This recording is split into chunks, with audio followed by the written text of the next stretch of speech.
So these are the ingredients for the creme brulee. 3 cups of half and half.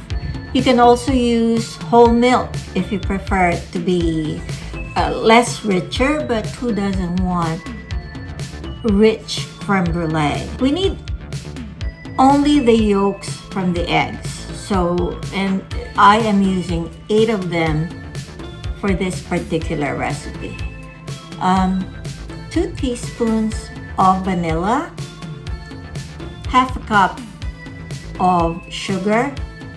I also add a pinch of salt to balance the flavor.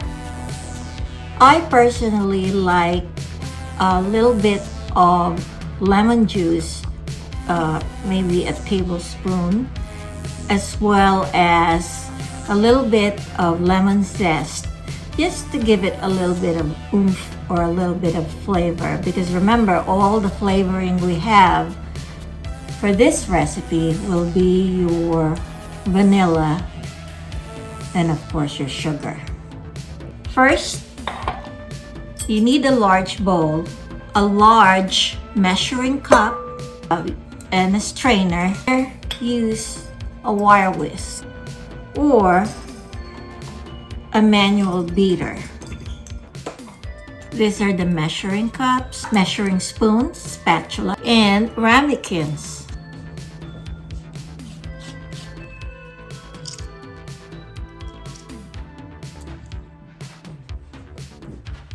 So I have separated the egg yolks, and since I took out my half and half straight from the refrigerator, I actually placed this in the microwave for about 45 seconds just to take out the cold temperature.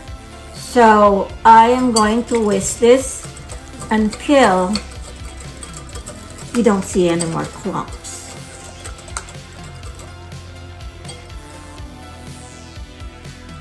I'm going to add the sugar, the half a cup of sugar. Whisk it until it's incorporated. 2 teaspoons of vanilla.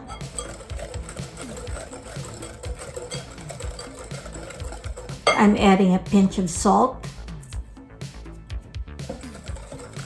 And the lemon zest and the lemon juice. You are going to pour the milk, or half and half. Make sure everything is incorporated. So this is ready to be poured into the large measuring cup. The only reason why I like pouring it into a large measuring cup is when you pour them into the individual ramekins, the spout is very helpful. So that's the reason why I use the large measuring cup.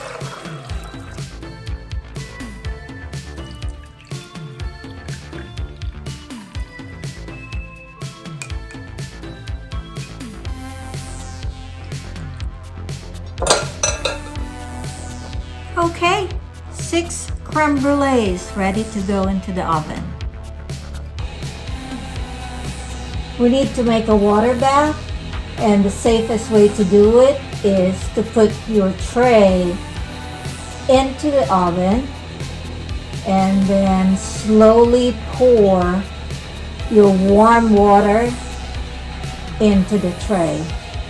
Half an inch on the side will be good enough. So I am checking at 50 minutes at 325 degrees, and as you can see, it's still moving. But then once you take it out of the oven and let it stay in the warm water, wait until it's cooled down, it will be just the perfect texture. A teaspoon of granulated sugar. Swirl it around so you have the sugar coating all the surfaces of the custard.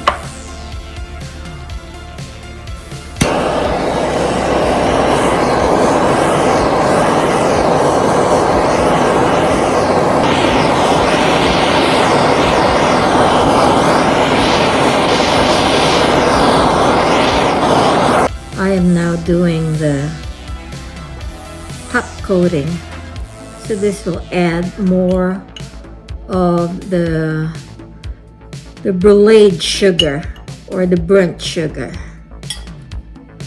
One more time.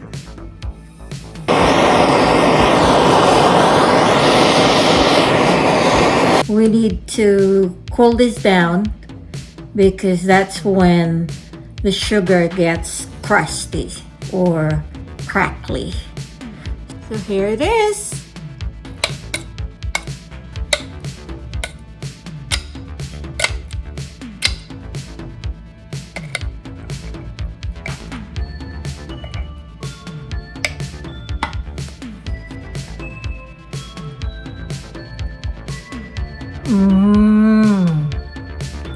So good.